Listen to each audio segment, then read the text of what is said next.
বাংলার ধারাবাহিকে এর আগে বাংলার নানা মন্দিরের কাহিনী উঠে এসেছে।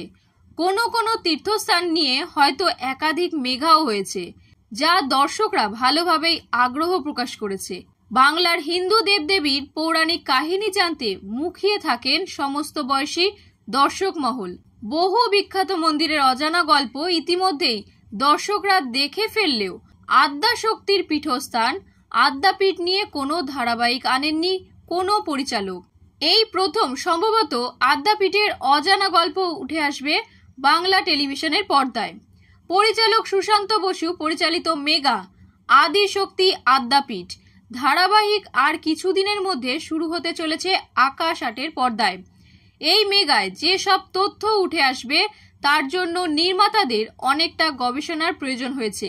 এই গবেষণার কাজটি করেছেন গীতা বিশ্বাস। মেগার চিত্রনাট্য ও সংলাপের দায়িত্বে রয়েছেন রাকেশ ঘোষ।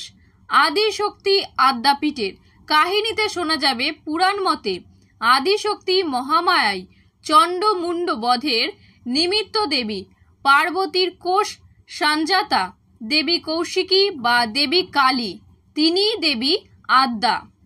আদি যুগে উপজাতি অধ্যুষিত গড়ার রামশিলা পর্বতের গুহায় পূজিতা হতেন দেবী আদ্যার মূর্তি।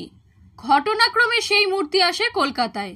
ইডেন গার্ডেনের নারকেল ও পাকুর গাছের তলায় পুকুরের মধ্যে প্রথিতা ছিল দেবী মূর্তি।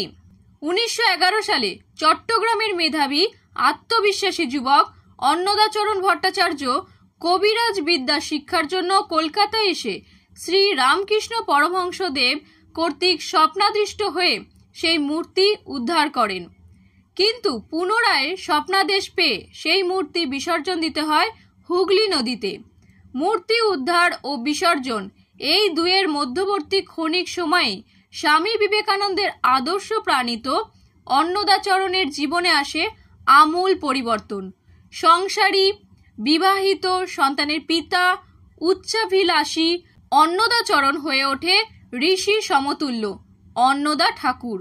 প্রতিষ্ঠা করে দক্ষিণেশ্বরের রামকৃষ্ণ সংঘ এবং আদ্যাপীঠ মন্দির। মেগায় অন্নদাচরণের ভূমিকায় দেখা যাবে রৌনক ভট্টাচার্যকে। এর আগে অভিনেতাকে উড়ান ধারাবাহিকে একটি গুরুত্বপূর্ণ চরিত্রে দেখা গিয়েছিল। এছাড়াও মণিকুন্তলার ভূমিকায় থাকছেন দিগন্তিকা চৌধুরী। মা আদ্যার রূপে মেগায় ধরা দেবেন মধুশ্রী পাল। অভয়চরণের ভূমিকায় থাকবেন শুভজিৎ বক্সী। তিলোত্তমা হিসেবে দেখা যাবে মৌমিতা দত্তকে। অন্যদিকে সিদ্ধেশ্বর চরিত্রে দেখা মিলবে সমীর কুমার চরিত ও বিমলা চরিত্রে দেখা যাবে মৌসুমী চক্রবর্তীকে। ১৬ জুন থেকে সোম থেকে শনি সন্ধ্যে ৭টায় আকাশ ৮-এর পর্দায় সম্প্রচারিত হবে এই মেগা। দেখতে কিন্তু ভুলবেন না। মা আদ্যা শক্তির কৃপা পেতে দেখতেই হবে ধারাবাহিক আদি শক্তি আদ্যাপীঠ।